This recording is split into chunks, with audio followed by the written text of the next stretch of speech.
বিসমিল্লাহির রাহমানির রাহিম। সূরা আল হাদিদ, আয়াত 22।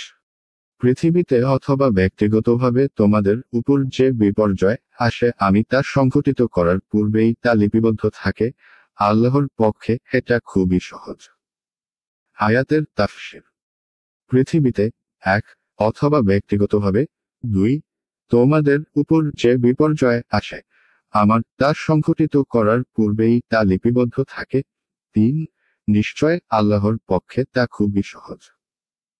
1 যেমন দুর্ভিক্ষ, প্লাবন, ঝড় তুফান এবং অন্যান্য আকাশ ও পৃথিবীর বিপদ-আপদ। 2 যেমন রোগ ব্যাধি, কষ্টক্লেশ এবং অভাব অনটন ইত্যাদি। 3 অর্থাৎ মহান আল্লাহ তার জ্ঞানানুসারে সমস্ত সৃষ্টিকে সৃষ্টি করার পূর্বেই যাবতীয় বিষয়াদি লিখে দিয়েছেন।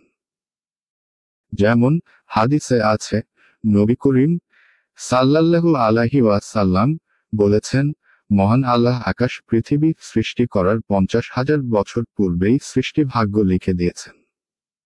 মুসলিম তাকদীর অধ্যায়, আয়াত 23। এটা এর জন্য যে তোমরা যা হারিয়েছ তাতে যেন তোমরা বিমর্ষ না হও, এবং যা তিনি তোমাদেরকে দিয়েছেন তার জন্য হর্ষোৎফুল্ল না হও। আল্লাহ পছন্দ করেন না মূর্ধত ও অহংকারীদেরকে। আয়াতের তাফসীর। এটা এর জন্য যে তোমরা যা হারিয়েছ তাতে যেন তোমরা বিমর্ষ না হও এবং যা তিনি তোমাদেরকে দিয়েছেন তার জন্য আনন্দিত না হও। 1 গর্বিত ও অহংকারীদেরকে আল্লাহ পছন্দ করেন না। 1 এখানে যে দুঃখ ও আনন্দ থেকে বিরত থাকতে বলা হয়েছে তা হলো এমন দুঃখ ও আনন্দ যা মানুষকে অবৈধ কাজ পর্যন্ত পৌঁছে দেয়। তাছাড়া কোনো কষ্টের দুঃখিত এবং কোনো সুখে আনন্দিত হওয়া তো মানুষের একটি প্রকৃতিগত ব্যাপার। তবে মুমিন বিপদে এই মনে করে ধৈর্য ধারণ করে যে এটা আল্লাহর ইচ্ছা ও ভাগ্যের লিখন, যা পরীক্ষা অথবা পাপফল।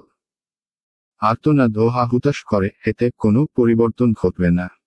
অনুরূপ মুমিন সুখের দিন পেলে তাতে গর্ব ও অহংকার প্রদর্শন করে না, বরং এর জন্য আল্লাহর কৃতজ্ঞতা প্রকাশ করে।